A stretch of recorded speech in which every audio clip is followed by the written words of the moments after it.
정치맛 수다 시작하겠습니다. 오늘은 김상일 정치평론가, 장성철 공론센터 소장과 함께하겠습니다. 어서 오세요. 안녕하세요. 안녕하세요. 여야가 내년도 예산안 처리에 합의했습니다. 오늘 오후 본회의에서 처리될 예정입니다. 그런데 오후 3시부터 열릴 예정인 국민의힘 추경호 전 원내대표에 대한 구속영장 심사를 두고는 여야가 거센 공방을 벌이고 있습니다. 국민의힘은 서울중앙지법 앞에서 규탄 대회를 열고 있습니다. 특검은 추경호 당시 원내대표가 의원총회 장소를 여러 차례 바꾸면서 계엄 해제 표결을 방해했다고 보고 있는데요. 먼저 관련 발언부터 듣고 시작하겠습니다.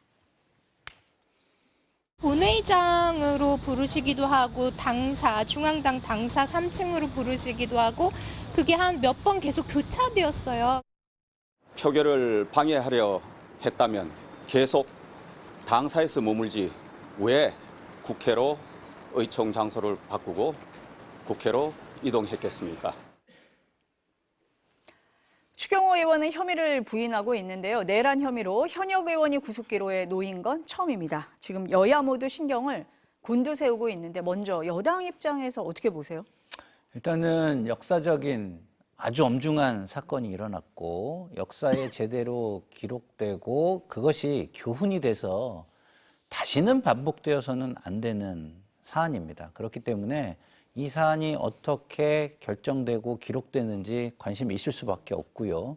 다시는 이런 시도가 있을 수 없도록 제대로 된 교훈이 역사에 기록되기를 바라는 마음에서 이런 어떤 동조하고 방조하고 이런 것이 있다면 철저하게 규명하고 처벌이 돼야 되겠다 이런 생각입니다. 야당 입장에서는 어떻습니까? 위기감이 크죠. 만약에 구속이 된다고 하면 민주당에서는 위헌정당 또 내란정당 이런 식으로 공격할 거 아니에요. 정치적인 프레임으로 있어서는 안 될, 존재하면 안 될 정당으로 몰아붙일 겁니다. 그런 것에 대한 의원들의 불안감이 상당히 심각을 하고 또 하나는 추경호 전 원내대표가 저 혐의로 구속영장이 발부되면 추경호 당시 전 원내대표랑 함께 같이 여러 가지 상황들을 파악을 하고 대통령실에 보고한 것으로 알려진 분들 같은 경우도 나도 그러면 구속당할 수 있겠네 라는 위기감이 있는 거죠. 당 전체적으로는 위헌정당 심판의 위기감이 있는 것이고 개별적인 의원들은 나도 구속당할 수 있다. 그런 위기감들이 상존하는 것 같습니다.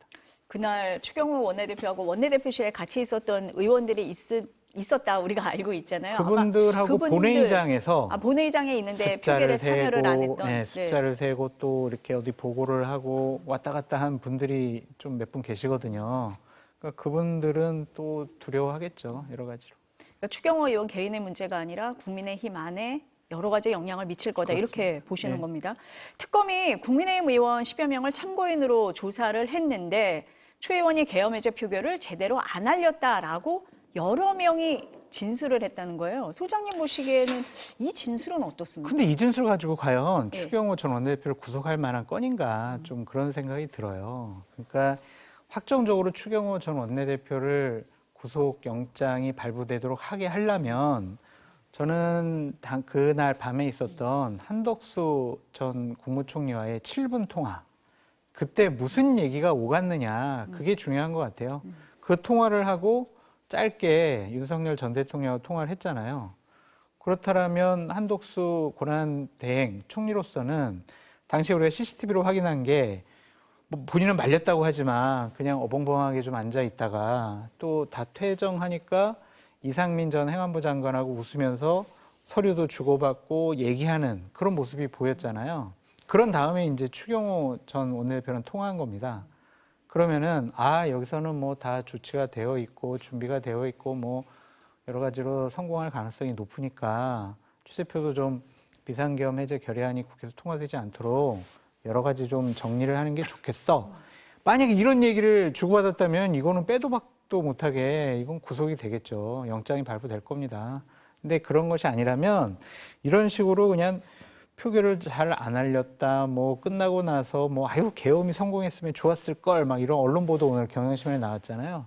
그런 것 가지고 구속되지는 않을 겁니다. 진짜 명확한 의지와 의도를 갖고 했느냐, 그것을 또 당 사무처 직원들에게 지시를 했느냐, 대통령이 지금 만반의 준비를 했으니까 이거 성공할 것 같아. 그러니까 의원들 자 헷갈리게 예결위 회의장으로 오게 했다가 당사로 오게 했다가 다시 회의장 오게 했다가 당사로 오게 했다가 막 이런 식으로 좀 해야 될 것 같아.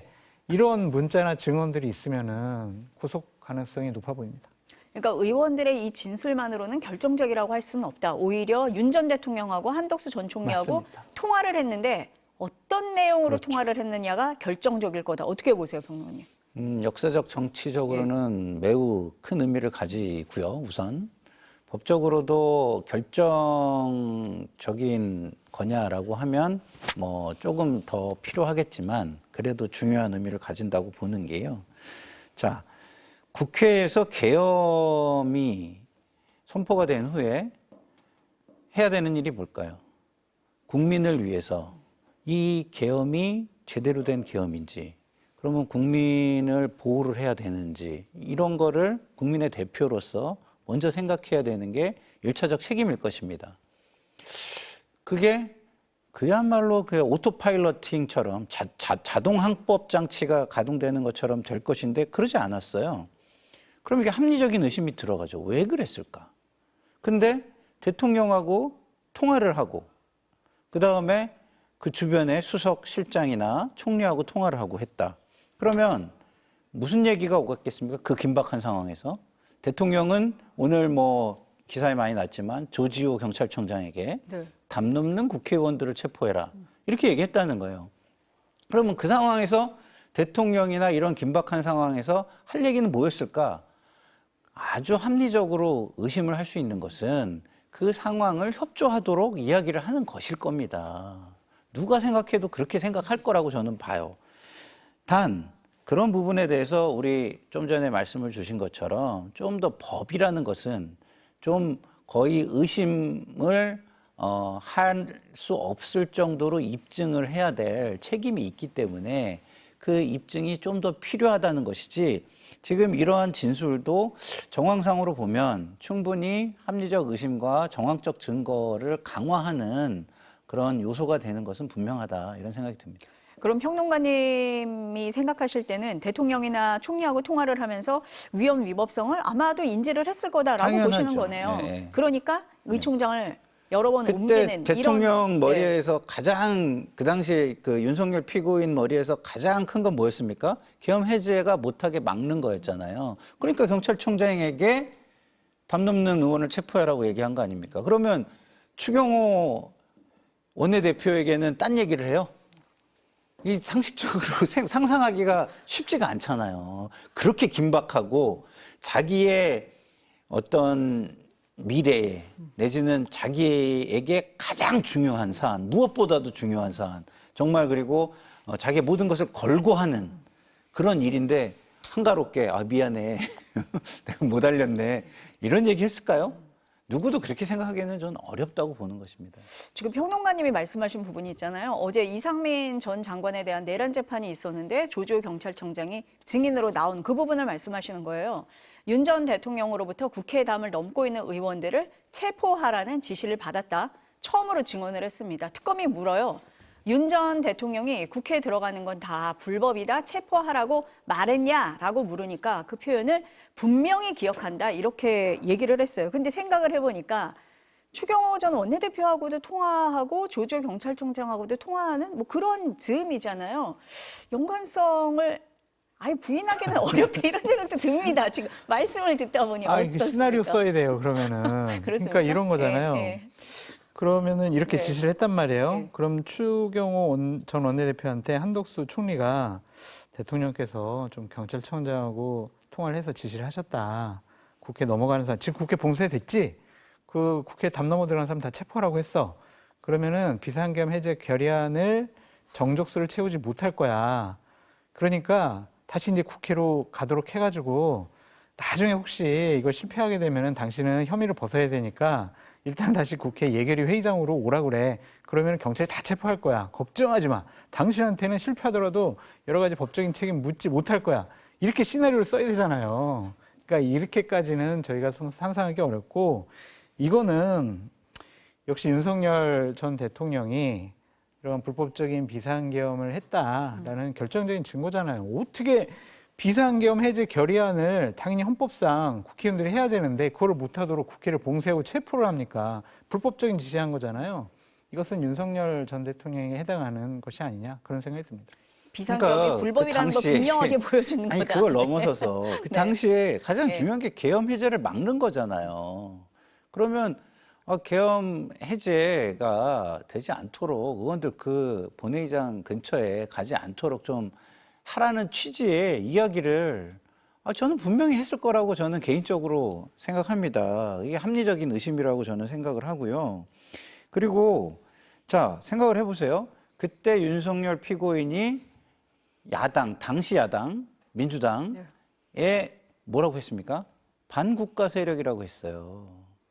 그러니까 반국가 세력만 모여있게 하면은 거기를 어떻게 하든 진압을 하겠다라는 생각을 했을 법한 사고를 하고 있는 거 아니겠습니까? 근데 거기에 국민의힘 의원들이 안 가면 그리고 심지어 계엄 해제를 했어도 그걸 인정했을까요? 저는 안 했을 거라고 생각하거든요. 그렇다고 한다면 추경호 원내대표에게는 계엄 해제는 좀 안 되도록 좀 해봐. 이 정도의 이야기를 하지 않았을까. 시간을 끌어봐 내지는 그렇게 하지 않았을까라는 게 저는 합리적인 의심이라고 봅니다. 저희가 특검은 아니니까요. 오늘 특검이 영장심사 때 뭐 방대한 분량의 PPT를 가지고 설명을 한다고 하거든요. 좀 지켜보도록 하겠습니다. 어제 국회 법사위에서 내란 전담 재판부 설치 그리고 법 왜곡죄 신설과 관련한 법안이 통과됐습니다. 국민의힘 의원들이 퇴장한 가운데 민주당 조국혁신당 법사위원들이 의결을 했는데요. 먼저 관련 발언 들어보시겠습니다. 연내에 내란 전담 재판부 설치, 대법관 증원, 조작 기소 등을 처벌할 법 왜곡죄 등을 포함한 사법개혁 법안을 처리할 것을 다시 한번 약속드립니다. 유죄 판결을 찍어낼 판사들을 만들어서 내란을 무조건 유죄를 쓰라는 겁니다. 무죄 나오는 것이 맞다라는 생각이 점점 굳어지기 때문에 이런 거 하는 거 아니겠습니까? 당초 민주당 안에서도 신중론이 좀 나오기는 했었는데요. 평론가님 보시기에 속도를 내는 배경이 있을까요? 저는 네. 정청래 대표가 자기 정치를 위해서 대통령 이슈를 너무 많이 활용한다는 생각이 들어요. 저는 기본적으로 지금 1인 1표 이런 것들에 대해 당내 논란이 있잖아요. 그런 것들을 외부의 전선을 좀 더 강화함으로써 시선을 돌리기 위한 것. 그리고 기본적으로 이제 뭐랄까요? 대통령과 관련된 이슈들이 지금 성공한 정부를 이끌기 위해서 굉장히 중요한 사안인데 그런 거보다는 본인이 좀 부각돼 가지고 차기를 향해서 나가는데 전국을 자기 중심으로 가져가는 것 이런 데 관심이 너무 큰 것이 아닌가. 그렇기 때문에 이렇게 중도 국민에게는 박수받기 힘든 속도로 사실 이런 거를 하려면은요 굉장히 큰 논란이 있는 건 어떻게 해야 됩니까? 중도를 좀 설득해서 함께 가게 만들고 어느 정도 다진 다음에 하는 게 맞는 거잖아요.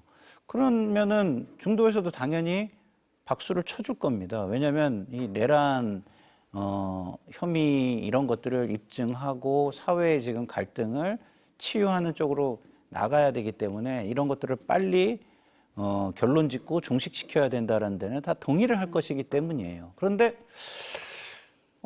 중도 국민이나 뭐 선거에 좀 이렇게 결정적인 역할을 할 계층을 그냥 무시하고 간다. 그건 왜일까? 당내 선거만 생각하는 것 아닐까? 이런 생각을 지우기가 좀 어렵습니다, 저는. 그러니까 민주당 의원들도 필요는 한데 공론화 과정이 필요하다 이런 얘기를 많이 했었거든요. 소장님 보시기엔 어떻습니까? 강경한 민주당 권리당원들이 원하니까요. 그리고 그 권리당원들에게 상당히 영향력이 큰 김어준 씨가 이걸 계속 주장을 하니까 정청래 대표가 어쩔 수 없이 하는 것이 아니냐라는 생각이 듭니다. 김어준 씨가 메시지를 던지고 프레임과 구도를 잡으면은요, 정청래 대표가 다음 날, 그 다음 날 그대로 행합니다. 그러니까 당대표가 따로 있다. 그렇게 볼 수밖에 없는 거죠. 그래서 뭐 어렵게 해석을 하거나 뭐 정밀하게 분석할 필요가 없어요. 그냥 김어준 씨 방송을 보면은 그것이 그대로 민주당의 당론이 되기도 하고 또한 정청래 대표의 메시지가 되기도 합니다. 그거를 현실을 부정할 수가 없어요. 여러 가지 영상적인 증거, 방송 증거 자료들이 다 있으니까. 그래서 김어준 씨의 뜻에 맞는 지금 일방적인 메시지를 처리하는 것이 아니냐 그런 생각이 듭니다. 근데 이런 게요. 네. 권력 구조와 관련되거나 아니면 국가의 어떤 정부의 구조하고 관련된 것은요. 국민을 최대한 설득을 해야 돼요. 권력 구조가 국민을 설득하지 못하고 바뀌면 그 후과가 반드시 따릅니다. 왜냐하면 권력이라는 거는 상대가 있기 때문에 이것이 일방적으로 바뀌었을 때는 만약에 뭐랄까요? 힘의 균형이 다시 바뀌면 또 이게 혼란스럽게 반대쪽으로 역작용을 하는 경우를 우리는 역사에서 너무 많이 봤잖아요. 그래서 저는 이런 어떤 권력 구조라든가 어떤 국가의 시스템을 바꾸는 거는요, 좀 중도를 최대한 견인해서 갔으면 좋겠다라는 말씀을 다시 한번 좀 드리고 싶어요. 조금 더 폭넓게 얘기를 하고 공론화 과정을 거치는 게 좋을 것 같다라는 게 두 분 생각이신 것 같습니다. 그런데 만약에 이 법안이 통과가 되면 윤 전 대통령 2심부터는 내란 전담 재판부에서 재판을 받게 됩니다. 그리고 법안에 보면 이런 내용이 있어요. 진행 중인 1심 재판의 선고 기일이 정해지지 않았다면 이 사건을 내란 전담 재판부로 이관한다라는 내용이 담겼습니다. 내년 2월 선고가 예상되는 윤 전 대통령 내란 사건의 선고 기일이 만약에 법안 통과 때까지 잡히지 않으면 1심부터 내란 전담 재판부로 옮겨갈 수 있다. 이런 얘기거든요. 어떻게 보십니까, 소장? 말도 안 되는 지금 법안을 발의했다라고 볼 수밖에 없고 위헌 소지가 많아요. 전 민주당 의원이 장관으로 있는 법무부에서도 저건 신중론 반대 의견을 제시를 했어요. 대한민국 헌법에 도도하게 흐르는 것은 권력 균형입니다. 견제입니다. 상권 분립입니다. 견제와 균형, 이것이 민주주의 원리잖아요. 단순하게 한번 말씀드려 볼게요. 내란 재판부를 구성하는 판사추천위원회, 헌법재판소장이 3명 추천합니다. 법무부 장관이 3명 추천합니다. 그리고 판사회의에서 3명 추천합니다. 이게 맞습니까? 자기네들 진영에 있는 사람들끼리 모여서 추천하겠다는 거예요. 그리고 입법부, 사법부 다 권력이 분립되어 있잖아요. 그런데 법무부인 행정부에서 사법부의 판사를 추천하는 게 이게 맞습니까? 행정부가 어떻게 사법부 판사를 추천하고 그걸 임명하도록 하냐고요. 그건 말이 안 되고, 또한 특검 같은 경우도 지금 공소 유지를 계속 할 거 아니에요. 그러면 그 특검의 공소 유지를 지휘 감독할 수 있는 게 법무부잖아요. 그 법무부가 그 내란 재판부의 판사를 임명을 하고 추천을 합니다. 이게 맞냐고요? 이게 대한민국 헌법에 흐르는 견제와 균형 원리가 맞냐고요? 법무부라는 곳에서 특검도 지휘하고 판사도 추천하고, 이거는 삼권일체라고 볼 수밖에 없는 사안이에요. 그래서 민주당이 상당히 무리한 법안을 남발하고 있다, 그렇게 보여집니다. 저렇게 되면요, 당연히 위헌 소송 걸릴 거고요. 그냥 민주당이 형량까지 정하는 법안을 내세우세요. 국회의 집권당이자 다수당이 재판을 거치지 않고 국민의 여론에 따라서 국민 다수가 찬성하면 형량을 결정할 수 있다. 그냥 이런 법안을 내시라고요. 지금 뭐 하자는 겁니까? 윤석열 전 대통령은 대한민국의 제도와 시스템을 무시하면서 자의적으로 김건희 씨랑 나라를 마음껏 자기 마음대로 감정대로 술 먹고 통치하다가 이 사달이 났는데, 민주당은 더 나빠요. 제도와 시스템을 완전히 붕괴시키고 망가뜨리려고 합니다. 그래서 저는 민주당 이러시면은 분명히 국민들로부터 또 심판받습니다. 위헌 소지가 있다. 어떻게 보십니까? 위헌 소지를 좀 제거하면서 추진해 갈 거라고 저는 생각은 하는데요. 어쨌든 우려는 좀 있는 것은 맞고요. 근데 저는 이런 것들이 실제로 하려고 하는 것이냐, 아니면은 지금 사법부나 어떤 수사기관을 압박하기 위해서 하는 것이냐라는 부분에 대해서도 한번 살펴볼 필요가 있다고 생각해요. 지금 사법부가, 저는 지난번에도 강조를 드렸지만 책임감을 좀 가지셔야 되는 게, 이 불법 계엄 이후에요, 이것을 빨리 진상규명하고 결론 내는 거 빨리 하지 않으면요, 사회 갈등이 이걸 중심으로, 이 이슈를 중심으로 계속 커지는 거예요. 계속 커져가지고 제가 볼 때는 사회 갈등이 너무 커져서 국가가 거의 위기 상황으로 치달을 수도 있는 상황이 올 것 같거든요. 이탈리아의 경우에 총리가 뭐 어떤 조폭과 연관해가지고 상대를 정치적으로 압박하거나 아니면 정적을 제거하거나 활용했다 그래가지고 그 재판을 하는데 한 10년 걸렸어요.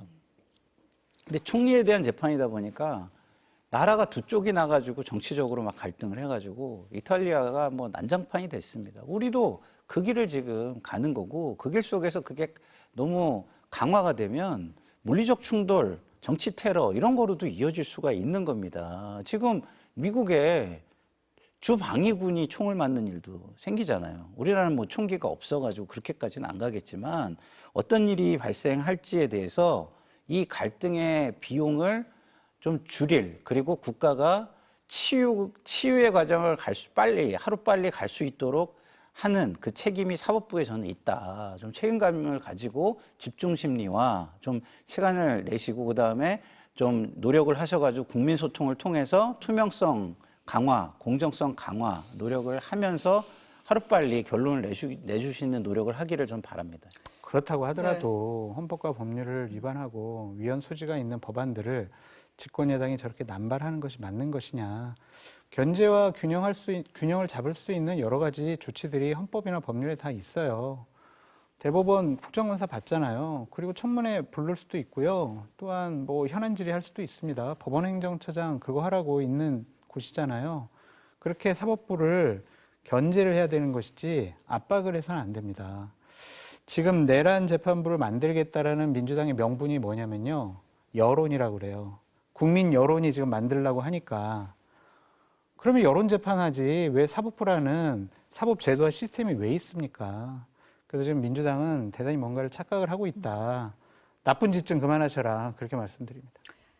사회적 갈등을 줄이기 위해서 사법부가 빠른 판단을 내려야 한다. 그래서 사법부를 압박하는 거다라고 말씀을 하셨는데 그럼에도 불구하고 입법으로 하는 게 맞느냐라고 말씀을 하셨습니다. 근데 민주당에서는 또 뭘 하겠다고 했냐면 정청래 대표가 2차 종합특검도 언급을 했습니다. 3대 특검이 이달 모두 끝납니다.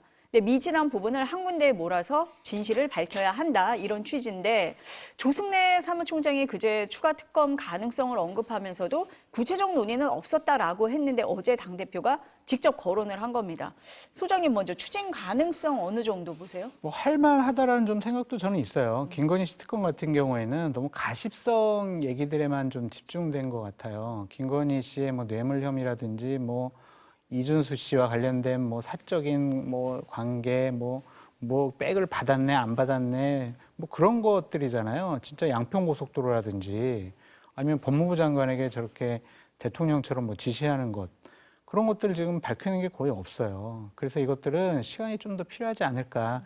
특검의 수사 능력의 부족인지 아니면 시간의 부족인지 그거는 저희가 뭐 알아볼 수는 없지만은 여러 가지 혐의가 계속 꼬리에 꼬리를 물고 계속 나오고 있기 때문에 김건희 씨 특검 같은 경우에는 좀 상설 특검이라든지 아니면은 뭐 검찰이 해체됐더라도 국수본이라든지 이런 곳에서 제대로 된 수사가 좀 필요하지 않을까 그런 생각이 드는데 내란 특검과 관련해서는 별다른 또 할 게 더 있을까? 이제 내년 1월 21일에 한덕수 전 국무총리 선고 나올 거고요. 2월 초에는 윤석열 전 대통령, 뭐 김용현 전 장관 다 선고가 나올 겁니다.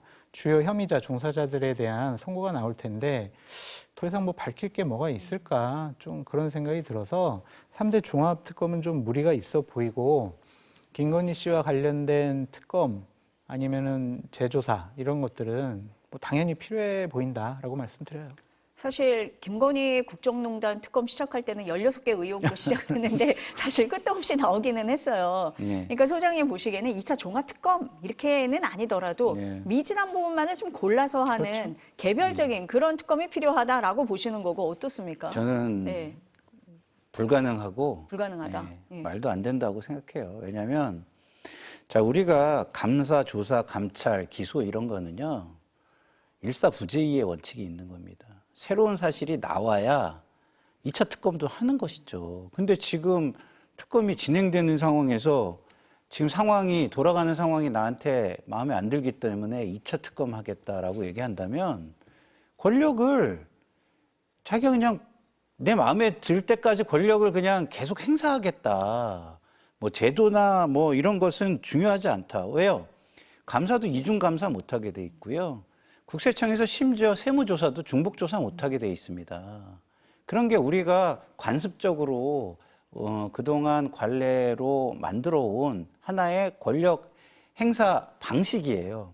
근데 지금 같은 사안을 또 법안을 내가지고 내지는 특검을 또 만들어가지고 또 하겠다? 새로운 어떤 증거나 이런 게 안 나왔는데 그런 식으로 한다면 그거는 권력 남용이라고 뿐이 말할 수 없는 거 아닌가 좀 이런 생각이 들어서 이 발언은 너무 좀 과하다라고 생각을 합니다. 그러면은 나머지 부분은 뭐 국가수사본부로 넘겨서 미진한 부분은 하면 된다 이렇게 보시는 건가요?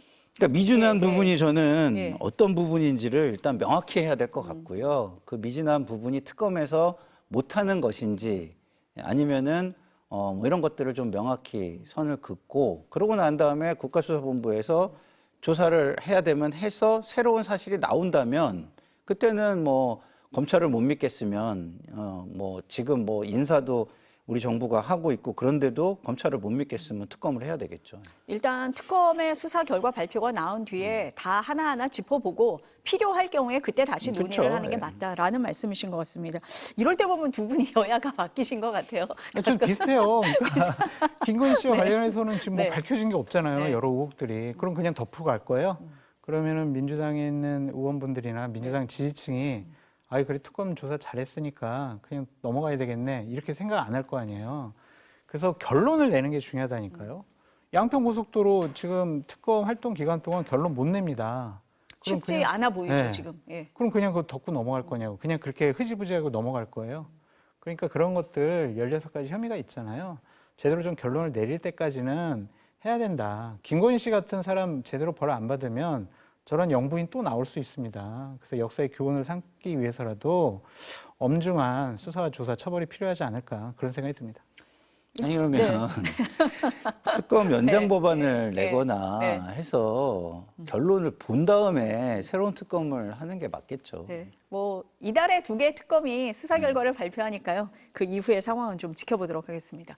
오세훈 서울시장 얘기로 좀 넘어가 보겠습니다. 김건희 국정농단 특검이 어제 오세훈 서울시장을 정치자금법 위반 혐의로 재판에 넘겼습니다.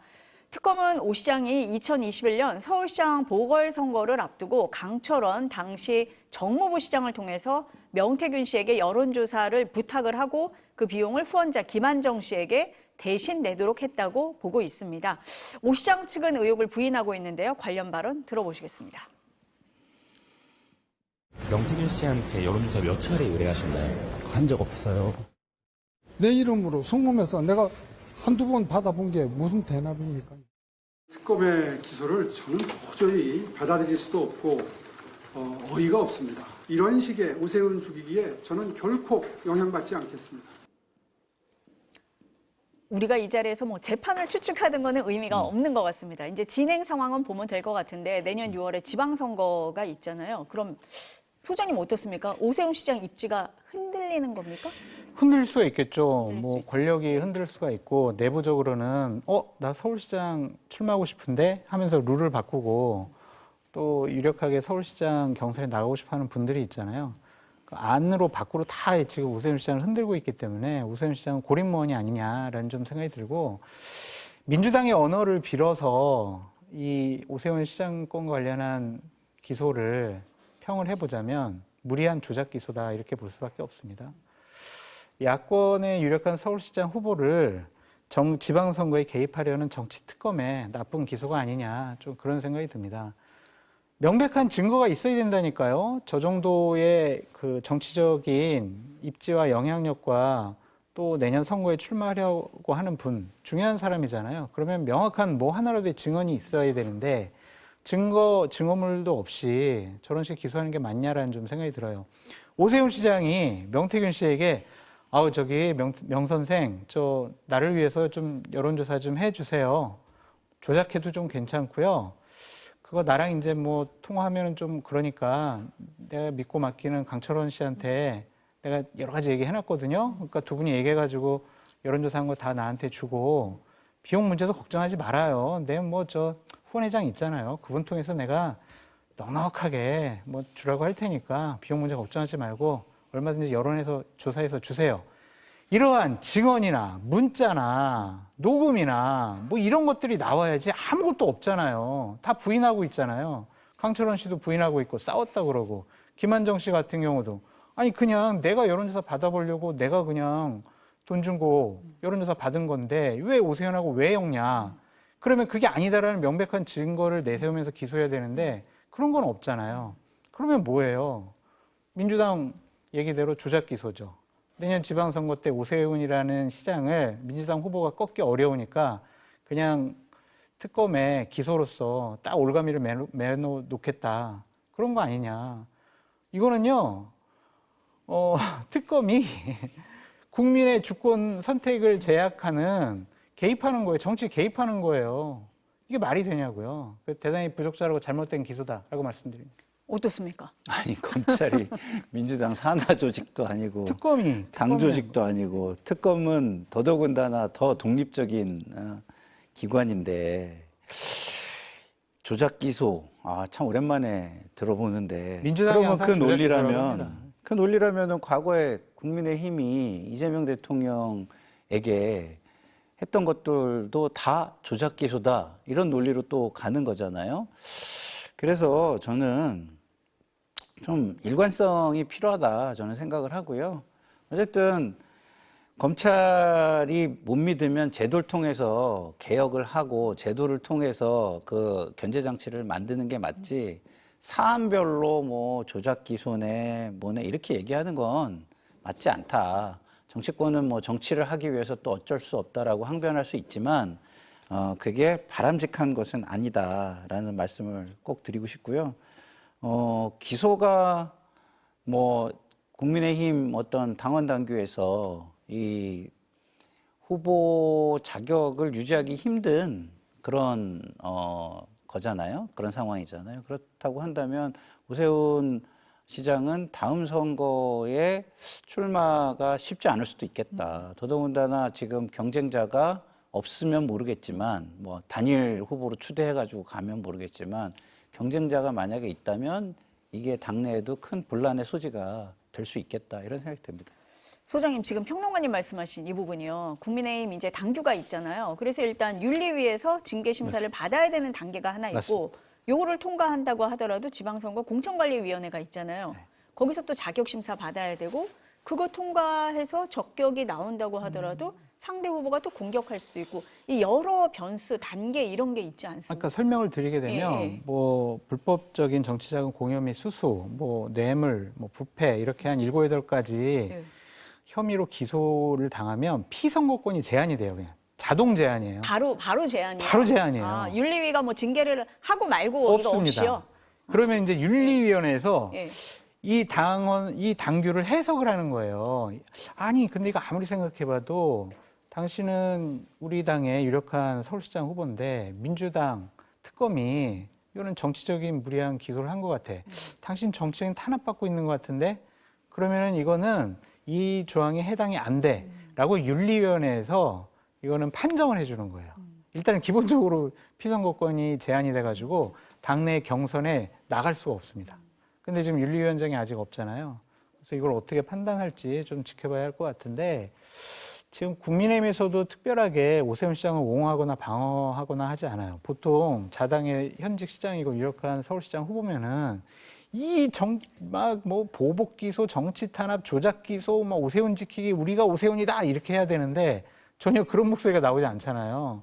그런 거 보면은 오세훈 시장을 당에선 좀 불편하게 생각하는 것이 아니냐.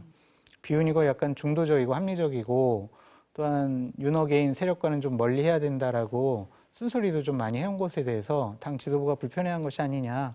좀 그런 생각이 들어서 오세훈 시장이 정치적으로 안팎으로 상당히 위기를 맞은 것은 맞는 것 같습니다. 아니 일단 그러면 당규에 따라서 좀 어려운 상황이 된 건데 네. 지금 지방선거 경선 룰도 바꾼다는 거잖아요. 네. 지금 당원 50, 국민 여론 맞습니다. 50인데 이걸 당원 70으로 올리면 네. 오세훈 시장한테 전혀 유리하지가 않잖아요. 가장 지금 강력한 서울시장 후보로 거론되는 나경원 의원 같은 경우에 2021년 서울시장 경선에 오세훈 시장과 붙었어요. 그랬었죠. 그때 오세훈 시장이 당시에는 이제 50대 50이었는데 41% 얻었고 나경원 의원이 36% 얻었단 말입니다. 그럼 그걸 당심을 70%까지 끌어올려요. 근데 그 이후에 나경원 의원은 강성 당원들의 의지와 뜻을 강하게 대변하는 사람이 됐잖아요. 그러면은 강성 당원들은 나경원 후보를 선택할 가능성이 더 높다. 근데 당원 비율이 더 높아졌다. 근데 2021년도에 대략 5% 차이밖에 안 냈다. 근데 당시에는 또 조은희 의원이 한 16% 가져갔다. 그런 그 표까지도 나경원 의원이 가져가면 7대 3으로 하면은 거의 99% 이상 나경원 의원이 만약 서울시장 후보 경선에 출마하게 되면 이긴다라고 볼 수밖에 없어요. 현재 상황에서는. 그러면 오세훈 시장이 당의 룰도 그렇고 지금 여권의 집권 세력의 탄압을 받고 있는 부분도 있어서 상당히 정치력으로 어떻게 돌파할지 저도 참 애잔하게 보고 있습니다.